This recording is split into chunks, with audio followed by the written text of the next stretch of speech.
I think Americans need to worry about overextension. Any country has to worry about overextension. We have finite resources. Also, you're talking about sending your fellow Americans to go get themselves killed. That's quite something to ask someone to make that kind of sacrifice. So it had better be worth it, right? There are 300 million Americans. Well, the world's got 8 billion.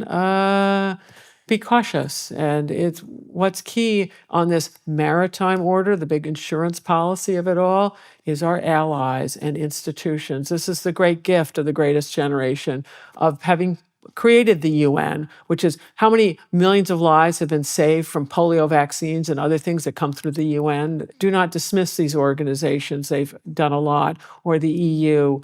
Work through these things and listen to your allies. They will have insights, and there is power in allies. Tell me who China's allies are. The crazy man in Korea who can't even feed people in the 21st century? Although he certainly feeds himself, but that's a whole man.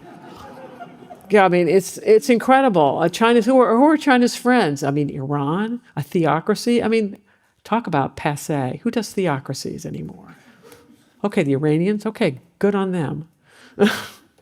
So after World War II, the Soviets are giving the communists in China tremendous amounts of leftover weapons from the Japanese. At the same time, Truman does an actual arms embargo on Chiang Kai-shek in 1946.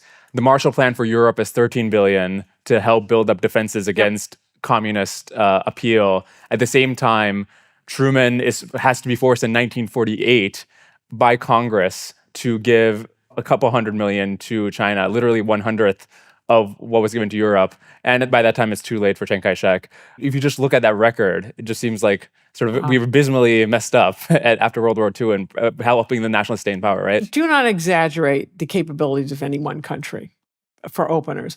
But I think it's really important to distinguish between nation building and nation rebuilding. If you're rebuilding, which is what happens in Japan and Germany, they already had full up institutions, modern economies before the war. They had no problems with educational institutions going all the way up, judicial institutions. They had competent police forces. They had parliaments and other things. So that when you give Germans some cash, and Japanese as well, they know exactly how to recreate things and rapidly produce modern institutions.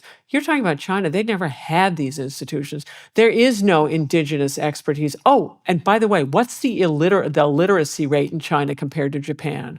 Whoa. No one reads in China, and everyone reads in Japan. It's not quite that bad. And we've had this problem in Iraq and Afghanistan. So we decide we're going to do the de-Baathification thing. And then we think the police are going to still show up and work, except no, that's not how it works. They haven't got these institutions. And so it's not feasible. A Marshall Plan in China would not have worked. And also, we had really competent foreign service officers in China in this period. Why? They're the children of missionaries, and so they spoke fluent Chinese and had a deep understanding of China. And they were saying, it's hopeless, that there is no way Chiang Kai-shek's going to win this thing because he's hated by the peasantry, which he was, because for the reasons I've told you. Right. If he's busy dragooning them into his armies because he feels he has no choices, whereas the communists are giving them land and educating them, you better believe who the peasants are supporting. And the missionaries, they were then caught up in the McCarthy purges and were just about ruined, lost their jobs in the State Department and elsewhere, only to be exonerated, 10, 15, 20 years later when they've already lost their careers and who knows how they raised their families. I thought it was a case that later on, they realized it was hopeless, and so then they stopped supporting Chiang. But at the time, different people realize it at different times. But the reason they didn't support Chiang as much as they should have was because it was just thought that Chiang is going to win, and then therefore we don't have to support him. No. They're constantly goading the nationalists to form some sort of ceasefire, do some sort of coalition government, when in fact what I should have done is no, you have to make sure that you keep China. No, it was considered hopeless. This is called making a net assessment of not what you want it to be, but an accurate one. They believed it was not feasible. Even in 1945, 46? You're talking hundreds of millions of people. We can't even deal with Afghanistan today with 20 million people? It's not feasible. It's at the end of World War II. American GIs are sick of it. and as are their parents. I mean, we didn't have to send GIs. We just had to like not cut off support. Europe has been leveled, and there's this absolute fear that the communists are going to move into Europe, which actually counts for Western economies in those days. The Italian and French communist parties were incredibly strong. So all the focus of limited resources is going to make sure that Europe settles out. And we don't have infinite resources. I feel like you'd do better than 1/100th of the Marshall Plan to keep China from turning communist. And look what the consequences was. Vietnam, we had to fight. Korea, we had to fight. Cambodia, the genocide there. Got it. But you can't solve all these things. There are things that are not feasible. I'm going to linger on this because you're an optimist. But anyway, maybe you're right. But anyway, you've got my take on it, and you've got I can't prove I'm right. I remember in your book, there's a passage where you say there are so many sort of individual contingent things that led to the communists taking power. Yes. If any of these factors was off, the outcome might have been different. Yes. Of all these factors, the fact that American support or lack thereof was not one of them. It just seems like it was a super contingent thing, but also America not being as strong as it should have just didn't matter. It seems odd. I don't know that it's just not politically feasible. I mean, talk about it. You want to go put yourself back in those days. You've already done a 3-year tour in World War II because in those days you started serving whenever it was in the war and you weren't coming home until the war was over. It was none of this 9-month tours, a year tour here and there. It was you're there for the duration. So you get home. And then you're told, go make nice to the Chinese and go get yourself killed there. How is that going to fly in your family? Probably poorly.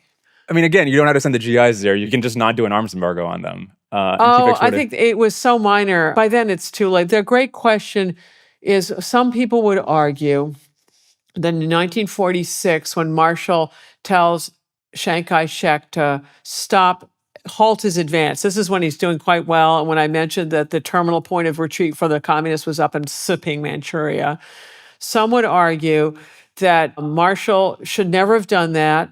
He should have let the nationalists go all the way up, and that would have changed the outcome of the Chinese Civil War. You could make an argument that that might be true. Here's the counter argument. I don't know the answer. If you look at a map of China, or imagine one, Manchuria is way up. It's like a salient into communist territory because it's bordering all the Soviet Union. And then it's got quite a coastline, but the Soviets had blockaded that, so nothing's getting in that way. The only way, given the Chinese railway system, is literally one train line connects Manchuria to South China. So it means Chiang Kai-shek's movements are incredibly predictable. So one argument you could make, and people have, and I don't know the answer, none of us does, is that, hey, that was the big error. So if that's the big error, the mistake, and this is a common one that Americans make, so this is worth talking about, is Americans often don't look at warring parties to understand is if they are primary adversaries, there is no way you're going to make them make nice. So the United States had trouble for years trying to get Pakistanis and Indians to cooperate. And it would want to give aid to both of them and just didn't get it. As long as they're primary adversaries, you aid one, it infuriates the other. And they're never going to cooperate, the two of them. Or I suspect what was going on in Iraq and Afghanistan. So you want to have a democracy and you want to have all the parties represented. Well, if they all want to obliterate each other, the last thing they want to do is have representation of the other side, right? So if you have parties that want to exterminate each other, the idea of getting them to cooperate is impossible. So don't try it. So that would be the lesson from this thing of we kept trying to do a coalition government with the communists and the nationalists. It's a non-starter. Mm-hmm. The United States was a very isolationist country and didn't have the attitude of a great power until after World War II. In World War I, we felt dragged into it and these horrible wars and that being quite irresponsible during the Great Depression and just ignoring everybody else's problems, didn't want to hear about it. And then we get a World War II out of that, and then we rethink that whole proposition.